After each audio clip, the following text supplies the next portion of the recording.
बिस्मिल्लाहिर्रहमानिर्रहीम। अस्सलाम वालेकुम नाज़रीन, आप यूट्यूब चैनल देख रहे हैं। मैं इमरान खान हूँ। सबसे पहले आपको सैलाब की सूरत हाल मैं बता दूँ, क्योंकि आज का सारा दिन हमने सैलाब मुतासरीन के साथ गुजारा। रुझान के इलाके में, राजनपुर के इलाके में, रुझान बाज़ारी के इलाके में और दीगर कुछ एरियाज़ में हम गए हैं। और यहाँ पर बलूचिस्तान से भी सैलाबी पानी दाखिल हुआ और उसके अलावा दरिया सिंध का लेवल भी ऊपर गया। तो ये मल्टीपल रीज़न्स हैं और जितनी बड़ी तबाही हमने देखी है वो सारी हम आपको अगले वीलॉग में बताएंगे और किस तरीके से उनकी इमदाद की जा सकती है, कैसे आप उसमें हिस्सा डाल सकते हैं, वो सारा कुछ हम बताएंगे आपको अगले वीलॉग में। लेकिन अभी जो सूरत हाल है सैलाब मुतासरीन की वो ये है कि गुज़िश्ता 24 घंटों में मज़ीद 36 अफराद जान की बाजी हार गए हैं। लोग सैलाब की वजह से, और अब तो वबाएँ फूट रही हैं, उनकी वजह से भी बहुत तेज़ी से बीमार हो रहे हैं। बहुत सारे लोग ज़ख्मी भी हैं और 36 लोग ये जाँ बहक हो गए।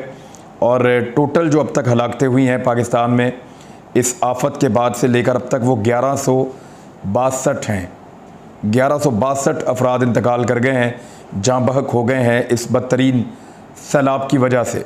अभी ये खबर आई है, मैंने थोड़े दिन पहले इस खदशे का इज़हार किया था। 4 अरब रुपए की लागत की जो गंदम है वो ख़राब हो गई है। 4 अरब रुपए मालियत की गंदम ख़राब हो गई है। मई में बता दिया गया था और अप्रैल में बता दिया गया था कि इस मरतबा ज़्यादा बारिशें और सैलाब आएंगे। अब जब गंदम ख़राब हो गई है तो इनको भी लेटर लिखे गए थे, इनको भी बताया गया था। इनको तो सबको डालना चाहिए जेल में और इनको देनी चाहिए सज़ाएँ। अगर ये गंदम महफूज नहीं रख सकते, ज़ख़ीरा गंदम का महफूज नहीं रख सकते, जो किसी मुल्क के लिए एक ज़रूरी तरीन चीज़ है, तो फिर ऐसे ऑफिसर्स को काम करने का बिल्कुल हक़ नहीं है। उनको उठाएँ और उठा के जेलों में डालें। मुझे शक किसी और बात का है। मैंने आपसे पहले कहा था कि वफाकी हुकूमत ने और सूबाई हुकूमत ने गंदम की ख़रीदारी पे कोई तवज्जो नहीं दी। मई में उनकी पूरी तवज्जो इस बात पे थी कि इमरान खान के लॉन्ग मार्च को कैसे रोकना। तो इस तरफ किसी ने तवज्जो नहीं दी, गंदम की ख़रीदारी का हदफ मुकम्मल नहीं किया। नवंबर दिसंबर में एक बड़ा बदतरीन बहरान आ रहा है गंदम का, आटे का, और उसको काउंटर करने के लिए अब सैलाब का बहाना बनाया जा रहा है। मुझे ऐसा लगता है इसकी इंक्वायरी होनी चाहिए, इसके आदाद शुमार हम इकट्ठे करेंगे। अब ये अपने गुनाह भी जो है, ये अपने जराइम भी हैं, वो सैलाब के ऊपर डाल के उसके पीछे छुपने की कोशिश करेंगे। इसकी बाकायदा इंक्वायरी होनी चाहिए। हम इसके ऊपर आदाद शुमार इकट्ठे करेंगे और सवाल पूछेंगे, जवाब भी इस पर हम मांगेंगे। भारत से इसी बहाने तजारत का आगाज़ करने की कोशिश की जा रही है और इस कोशिश में मिफ्ता इस्माइल पेश हैं। मिफ्ता इस्माइल जो हैं वो ताकतवर हलकों के फेवरेट हैं और मिफ्ता इस्माइल ज़ोर लगा रहे हैं कि किसी तरह भारत से तजारत का रास्ता खुल जाए, चाहे सैलाब के ज़रिए खुल जाए। जब पाकिस्तान तहरीक-ए-इंसाफ़ की हुकूमत थी तो उस दौर में जब कभी ऐसी खबर आई कि भारत से तजारत की जाएगी तो उस पर एहसन इकबाल ने, PMLN ने, PDM की तमाम जमातों ने बड़ी शदीद मुखालफत की थी और ये कहा था कि भारत जब तक भारत कश्मीरियों को उनका कानूनी हक़ वापस नहीं दे देता जो उनसे छीना है 5 अगस्त 2019 को, तब तक भारत का बाइकआउट जारी रखा जाए और किसी किस्म की तजारत ना की जाए। यही बात इमरान खान साहब ने ऑन एयर कही थी। इमरान खान साहब बतौर वज़ीर-ए-आज़म इस बात पे अड़ गए थे कि चाहे मेरे पे जितना मर्ज़ी दबाव डालो, मैं भारत के साथ तजारत तब तक नहीं करूँगा जब तक कि वो कश्मीरियों को उनका कानूनी हक़ वापस नहीं दे देते। ये इमरान खान साहब की एक ज़िद थी जिस पे वो अड़ गए थे और वो भारत के साथ किसी किस्म के ताल्लुकात नॉर्मलाइज़ नहीं करना चाहते थे। ख़ास तौर पे तजारत तो वो बिल्कुल नहीं करना चाहते थे। जब अफ़गानिस्तान को इंसानी इमदाद की ज़रूरत पड़ी तो पाकिस्तान ने इमदाद दी। जब भारत ने इमदाद दी तो पाकिस्तान ने सिर्फ इतना अलाउ किया, उससे पहले पाकिस्तान ने सिर्फ इतना अलाउ किया था जब अफ़गानिस्तान ने पैसे कमाने के लिए भारत को कुछ बेचना था तो पाकिस्तान ने कहा ठीक है, आप भारत को ट्रक भर के भेज सकते हैं, हम भारत को तजारत की इजाज़त नहीं देंगे। भारत पाकिस्तान की सरज़मीन के ज़रिए से अफ़गानिस्तान या सेंट्रल एशिया के साथ तजारत नहीं कर सकता।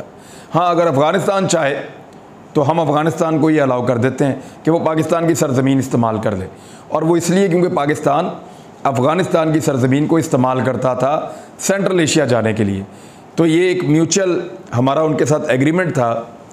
पाकिस्तान का अफ़गानिस्तान का एक ट्रांज़िट ट्रेड का एक मुआहदा है जिसके तहत पाकिस्तान की सरज़मीन को अफ़गानिस्तान तजारत के लिए इस्तेमाल कर सकता है और अफ़गानिस्तान की सरज़मीन को पाकिस्तान तजारत के लिए इस्तेमाल कर सकता है, लेकिन यहाँ पाकिस्तान ने मना कर दिया, पाकिस्तान की सरजमीन को भारत तजारत के लिए इस्तेमाल नहीं कर सकता।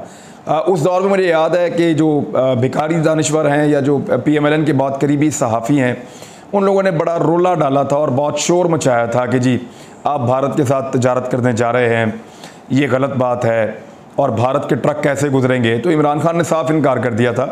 उन्होंने कहा था सिर्फ अफ़गानिस्तान तजारत करेगा, भारत को हम कोई माली फ़ायदा नहीं होने देंगे, और भारत के साथ पाकिस्तान तब तक हालात नॉर्मलाइज भी नहीं करेगा, कोई तिजारत भी नहीं करेगा, जब तक कि भारत कश्मीरियों को उनका वो कानूनी हक वापस नहीं दे देता।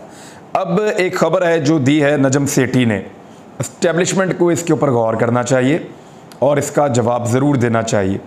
नजम सेठी का ये कहना है कि इमरान खान भारत से तिजारत नहीं करना चाहता था। ये बात तो हम सारे जानते हैं, हम सबको पता है कि इमरान खान कभी नहीं चाहते थे कि भारत से तिजारत करें, लेकिन इस्टेब्लिशमेंट चाहती थी कि हमसाया ममालिक से तिजारत फ़रोग़ दें।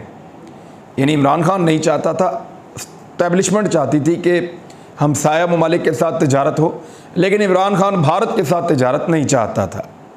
यही वजह थी कि रजीम चेंज ऑपरेशन करना पड़ा।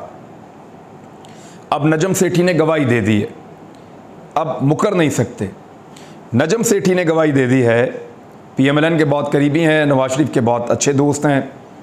उन्होंने गवाही दे दी है कि पाकिस्तान में इमरान खान की हुकूमत को गिराने के लिए रजीम चेंज ऑपरेशन हुआ है, और उसकी वजूहात में से एक वजह यह है कि इमरान खान भारत के साथ तिजारत नहीं करना चाह रहा था। और प्रॉब्लम क्या था? प्रॉब्लम वही था कि जब तक भारत कश्मीरियों को उनका वही कानूनी हक पुराना जो है आइनी स्टेटस वो वापस नहीं दे देता, तब तक तो मैं नहीं करूँगा। अब ये एक और ख़बर आई है इसी इम्पोर्टेड हुकूमत की, बड़ी खौफनाक खबर है। वो ये है कि बिजली की कीमत में 4 रुपये 34 पैसे फ़ी यूनिट के इजाफे की मंजूरी दे दी गई है। कल इसका जो है वो कहा गया था और इसके ऊपर अपील आई थी, आज इसकी मंजूरी दे दी गई है। तो बिजली की जो कीमत है लोग पहले ही अदा नहीं कर पा रहे, लोग बिजली के बिल फेंक कर जा रहे हैं, जलाले हैं, फाड़ रहे हैं, और वापडा हुकाम को ये कह रहे हैं कि हम ये बिल नहीं दे सकते। एक दर्जन किस्म के उसके अंदर टैक्सेस लगे हुए हैं। गरीब आदमी सिर्फ बिल देगा ना तो और कुछ नहीं कर सकेगा, और बिल भी बगैर उधार लिए नहीं दे सकता। ये हालात हैं इस वक्त पाकिस्तान के आम आदमी के। तो वहाँ पे जो बिल पहले ही अदा करने के काबिल नहीं था, जो बिल लोग पहले ही अदा नहीं कर पा रहे थे, मैं पाकिस्तानियों से मुखातिब हूँ, ये आपके ऊपर एक बड़ा खौफनाक हमला हुआ है। आप पहले ही बिल नहीं दे पा रहे थे, अब 4 रुपये 34 पैसे फ़ी यूनिट इजाफा हो गया है। इमरान खान ने 5 रुपये यूनिट सस्ता किया, इन्होंने आके उसको रिवर्स किया, फिर बिजली की कीमत दुगनी की, और दुगनी करने के बाद अब तकरीबन 4.5 रुपये यूनिट फिर बढ़ा दिया है। तो अब जब अगले बिल आएंगे तो पाकिस्तानियों को लग पता जाएगा कि इम्पोर्टेड हुकूमत उन पे किस किस तरह का बोझ डाल रही है। इमरान खान साहब का जो तौहीन अदालत का मुकदमा था, उसमें इमरान खान साहब आज chief justice Islamabad high court Athar Minallah साहब की अदालत में पेश हुए। बहुत सारे रहनुमा पहले भी अदालतों में पेश होते हैं, लेकिन इमरान खान साहब के लिए खसूसी इंतजाम किए गए थे। आंसू गैस के शेल, वाटर कैनन, पुलिस की बहुत बड़ी तादाद, बहुत बड़े पैमाने पे वहाँ पे टेंटिंग, बहुत सारे टेंट लगाए गए, रास्ते बंद किए गए। तो ऐसे बंदोबस्त किया गया कि जैसे पता नहीं कोई बहुत बड़ी अनहोनी हो रही है इस मुल्क में। जानबूझ के एक तसादुम का माहौल, एक खौफ का माहौल बनाया जाता है इस्लामाबाद इंतज़ामिया की जानिब से। तो तौहीन अदालत के मुकदमे में इमरान खान साहब पेश हुए। हामिद खान साहब उनके वकील थे। जो जवाब जमा करवाया गया उसे अदालत ने गैर तसल्ली बख्श करार देकर दोबारा जमा करवाने का कहा है। 7 दिन की तारीख पड़ गई है। अदालत चाहती है कि गलती का एहसास हो और माफ़ी मांगी जाए, बज़ाहिर जो दिखाई दे रहा है। इमरान खान साहब अपनी गलत फहमी का पहले ही जिक्र कर चुके हैं, और वो ये भी कह सकते हैं आइंदा कि मुझे गलती का एहसास हो गया है। हो सकता है कि वो गैर मशरूत माफ़ी भी मांग लें। उन्होंने अल्फाज वापस लेने की पेशकश की थी, हो सकता है कि वो गैर मशरूत माफ़ी मांगे और ये मामला रफा दफा हो जाए। लेकिन मरीम नवाज़ साहबा ने इस मामले को एक पॉलिटिकल रंग दिया है। वो इस केस को जोड़ कर देखती हैं नवाज शरीफ के केस से, कि नवाज शरीफ को निकाला था, नाअहल किया था, अब इमरान खान को भी इसमें कर दो। ये उनकी बहुत बड़ी ख्वाहिश हो सकती है, लेकिन ऐसे नाअहली होनी नहीं है। वजह क्या है? देखिए, नवाज शरीफ साहब को बेटे से तनख्वाह ना लेने पे नाअहल नहीं किया गया। नवाज शरीफ को नाअहल किया गया कि उन्होंने अपने एसेट डिक्लेयर नहीं किए थे, नंबर एक। दूसरा, नवाज शरीफ साहब बतौर वज़ीर आज़म एक गैर मुल्की कंपनी के अंदर मुलाजम के तौर पे काम करते रहे हैं, ये बहुत बड़ी बात है। तीसरा, वो जो अकामा है उसी को इस्तेमाल किया जाता है मनी लॉन्ड्रिंग के लिए, और ये इन चीज़ों को इस्तेमाल करते रहे हैं। चौथा, डिक्लेरेशन ना करने की वजह से पहले उनको नाअहल किया गया और केस के दूसरे हिस्से में ट्रायल कोर्ट को भिजवा दिया गया कि जनाब अब यहाँ पे नवाज शरीफ का फ़ैसला किया जाए। मनी ट्रेल वो दे नहीं सके, कभी कतरी ख़त, कभी कुछ, सारा झूठ साबित हो गया। ट्रस्ट डीड आई, वो भी जाली, कैलिबरी फॉन्ट।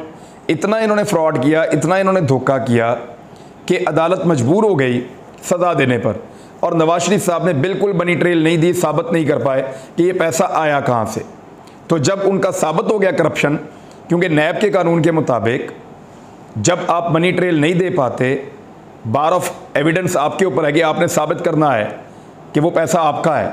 जब आप साबित नहीं कर पाते तो फिर आपने मनी लॉन्ड्रिंग की है, और मनी लॉन्ड्रिंग एक जुर्म है और ये करप्शन का एक हिस्सा है। लिहाजा मियां नवाज शरीफ साहब को इसलिए सज़ा हुई थी और वो जेल में गए थे, और नवाज शरीफ साहब जेल से स्पेशल डील करके बरतानिया जा चुके हैं और आज भी वो मफरूर इश्तिहारी हैं। इमरान खान साहब का केस उनसे बहुत मुख्तलिफ है। उन्होंने आईजी को और डीआईजी को सिर्फ इतना कहा है कि तुम्हारे ऊपर केस करूँगा, नहीं छोड़ूंगा। इसमें क्या है? और एक जज साहिबा के बारे में उन्होंने एक रिमार्क्स दिए हैं जिस पे अदलिया ने नोटिस लिया हुआ है। ये केस को दूसरे केसेस के साथ मिलाकर नहीं देखा जा सकता। इमरान खान साहब ने केस करने का हवाला दिया है कि मैं केस करूँगा, नहीं छोड़ूंगा। वो इस तरह से कह रहे थे।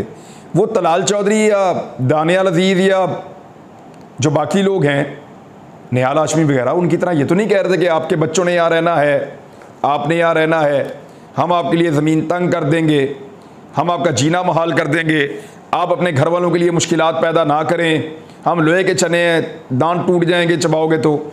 ये सारी बातें इमरान खान ने नहीं की। इमरान खान ने धमकियाँ नहीं लगाई, इमरान खान ने टारगेट नहीं किया इदारों को, इमरान खान ने वो वाली ज़ुबान इस्तेमाल नहीं की जो उन लोगों ने की थी। तो वहाँ तौहीन अदालत की कार्रवाई में और यहाँ तौहीन अदालत की कार्रवाई में बहुत फ़र्क है। इमरान खान और उनके वकला अगर समझदारी का मुजाहरा करें तो इस मामले से बड़े आराम से निकल सकते हैं। मरीम नवाज़ साहिबा ने एक और बात की। उन्होंने कहा कि अगर मकबूलियत ही पैमाना था तो नवाज शरीफ की मर्तबा ये पैमाना कहाँ गया। वो ये कहना चाह रही हैं कि जब नवाज शरीफ साहब के बारे में फ़ैसला आया तो वो बहुत मकबूल लीडर थे। आज इमरान खान साहब के बारे में फ़ैसला आ रहा है तो उनकी मकबूलियत को परख के पैमाना ना बनाया जाए।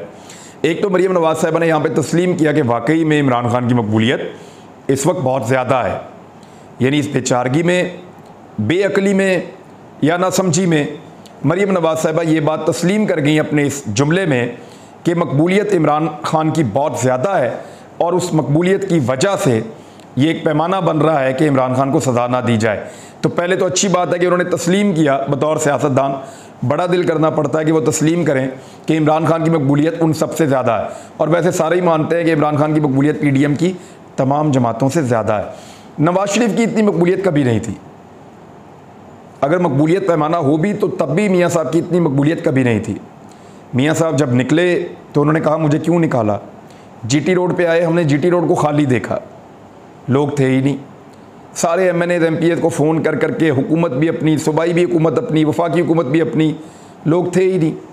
बीच में 100 किलोमीटर का पैच ऐसा आया कि गाड़ियाँ भगानी पड़ी, कई मुकामात पे रुकी ही नहीं क्योंकि बंदे बहुत थोड़े थे। तो मियाँ साहब को आके गुजरात के करीब आके दोबारा काफ़िला बना, लोग बड़ी तादाद में वहाँ पे फिर इकट्ठे हुए, फिर लोग कम हो गए, फिर गुजरांवाला में आके थोड़ा रश हुआ, वहाँ से निकले फिर कम हो गए, फिर दाता दरबार पे आके वहाँ पे इनको मीनार पाकिस्तान में ये जा ही नहीं सके, वो इनका मुंह चढ़ा रहा था कि उधर आओ आके जलसा करो। बंदे थोड़े थे, वहीं छोटी सड़क के ऊपर जलसा किया और निकल लिए, मुझे क्यों निकाला। तो मियाँ साहब ने बड़ी मेहनत की, बड़ा ज़ोर लगाया। उनके तमाम पॉलिटिकल पार्टीज़ के जितने भी उनके रहनुमा थे सब ने बड़ी मेहनत की, बड़ा ज़ोर लगाया, तो बंदे इकट्ठे नहीं हो रहे थे। बंदे इकट्ठे हुए इमरान खान की दफ़ा, वो अपने घर जाके सो गया, पूरा पाकिस्तान बाहर निकल आया। तो मकबूलियत पे ज़मीन आसमान का फ़र्क है, और मकबूलियत कभी भी इंसाफ का पैमाना नहीं होता। वहाँ जब इंसाफ होगा तो आपको पता चल जाएगा। अब आ जाएं इस बात की तरफ कि मरीम नवाज़ साहिबा की जो एक DP थी या प्रोफाइल तस्वीर थी, मैंने आपसे कहा था और मैंने ट्वीट भी किया था कि इसको अब तब्दील किया जाएगा, क्योंकि वो खातून ने मरीम नवाज़ साहिबा की ऐसी धुलाई की है राजनपुर की वो औरत को सलाम है भाई, वो ये जनूबी पंजाब की वो खातून को सलाम है जी। ऐसी दलेर खातून थी वो, उन्होंने ऐसी तबाही फेरी, उन्होंने लिहाज ही नहीं किया, उन्होंने खोल खोल कर बताया। फिर उन्होंने मरीम नवाज साहबा के पहले पोल खोले कि ये तो मेरे साथ सेल्फी बनाने आई थी, हाथ फेर के निकल गई और कुछ भी नहीं दिया, मैं वादे किए। तो उसके बाद फिर वो इंटरव्यू आने के बाद इन्होंने दोबारा इंटरव्यू करवाया उसको राशन देकर, ताकि झूठा साबित किया जा सके। फिर मरीम नवाज ने उस पर ट्वीट किया कि इनका काम ही प्रोपेगेंडा, ये झूठ बोलते हैं, देखो ये पकड़े गए हैं। लेकिन वो फिर वो रिपोर्टर बाद ही नहीं आता, वो फिर उस औरत को ढूंढा, फिर उसके बाद चला गया, फिर जाके माइक उसके मुंह के आगे कर दिया। उसने कहा भाई बात ये है कि कल जो मैंने कहा था वो भी सच था और आज जो मैंने कहा वो भी सच है।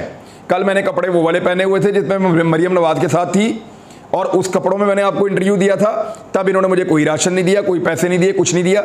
आज इन्होंने मुझे दोबारा ढूंढा, आज मैंने दूसरे कपड़े पहने हुए हैं, ये इंटरव्यू मैंने दूसरे कपड़ों में दिया है, मुझे दोबारा ढूंढा, मेरा इंटरव्यू किया, मुझे पैसे भी दिए, मुझे राशन भी दिया, आज सारा कुछ दिया। अपनी डीपी जो अपनी तस्वीर है ट्विटर के ऊपर, न्यू प्रोफाइल पिक, उसको जो है मरीम नवाज साहिबा ने जस्टिफाई करने के लिए उस औरत को ढूंढवा के ये सारा कुछ किया। तो वो काम नहीं बना, वो दोबारा इंटरव्यू दे दिया, उसने धो के रख दिया दोबारा। तो अब एक बच्चे के साथ फोटो बनाइए ताकि वो इंटरव्यू ना दे सके। मेरे ख्याल में मेरे पास ज़्यादा अच्छा मशवरा है, कोई गूंगा बहरा ढूंढ लिया करें मरीम नवाज साहिबा, उसके साथ फोटो बना लिया करें, वो बाद में बता नहीं सकेगा कि मेरे से क्या वादा किया और क्या पूरा हुआ और क्या नहीं हुआ। अब तक के लिए इतनी, अपना ख्याल रखिएगा, अपने इस चैनल का भी। अल्लाह हाफिज़।